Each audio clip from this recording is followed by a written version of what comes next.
And men, wow, I mean, whew, talk about people that should just shut the valve off when it comes to listening to anything that comes from the left. We live in a society right now that hates masculinity. That is the truth. This is a society that tells you that it's wrong to be a man, that it's wrong to stand up straight, right?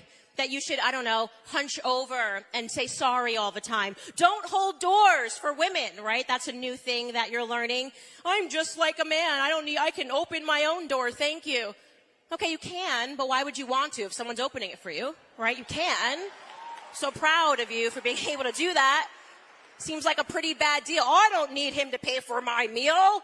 I can pay. Okay, you can, but that money would be nice if it was still in your account, right? Let him open the door, right? Let him pay for a meal for you. There's nothing wrong with that. There is nothing wrong with the incredible symbiotic way in which men and women come together. Our personalities are different. It is important for men to remember that our society needs you. There is nothing wrong with masculinity, but there is a problem when there is a deficit of masculinity, okay?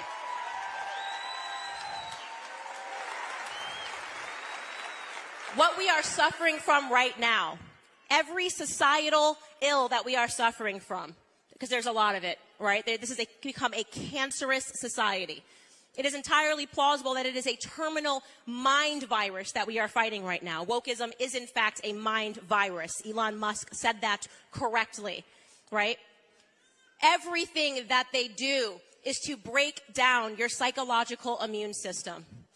Talked about this on my podcast. It is so important, especially for people your age, to understand this.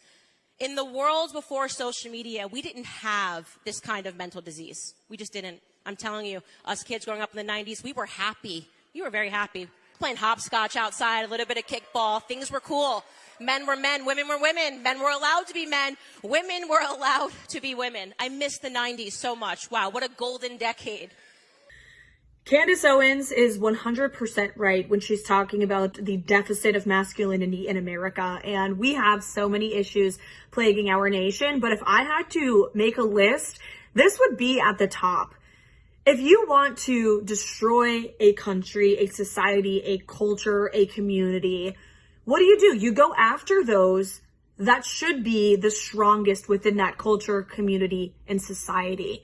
And without men, no civilization will ever be able to survive. Strong men have been the backbone and the lifeblood of civilizations back to ancient times. The family unit, back to the hunting and gathering days of cavemen and women, right? Native American tribes. Throughout history, men and women creating that strong family unit is what has forged successful nations, successful societies and cultures. And we are seeing this deterioration of masculinity and the family unit in America today, and the weakening of strong men. That's why every branch of our military is wildly under-recruited.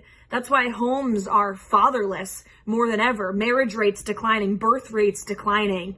These all are ingredients for a recipe for disaster. And you know who's loving it? You know who's purposely doing it by pushing radical gender theory and transgender surgeries on our youth, the minds of our young men?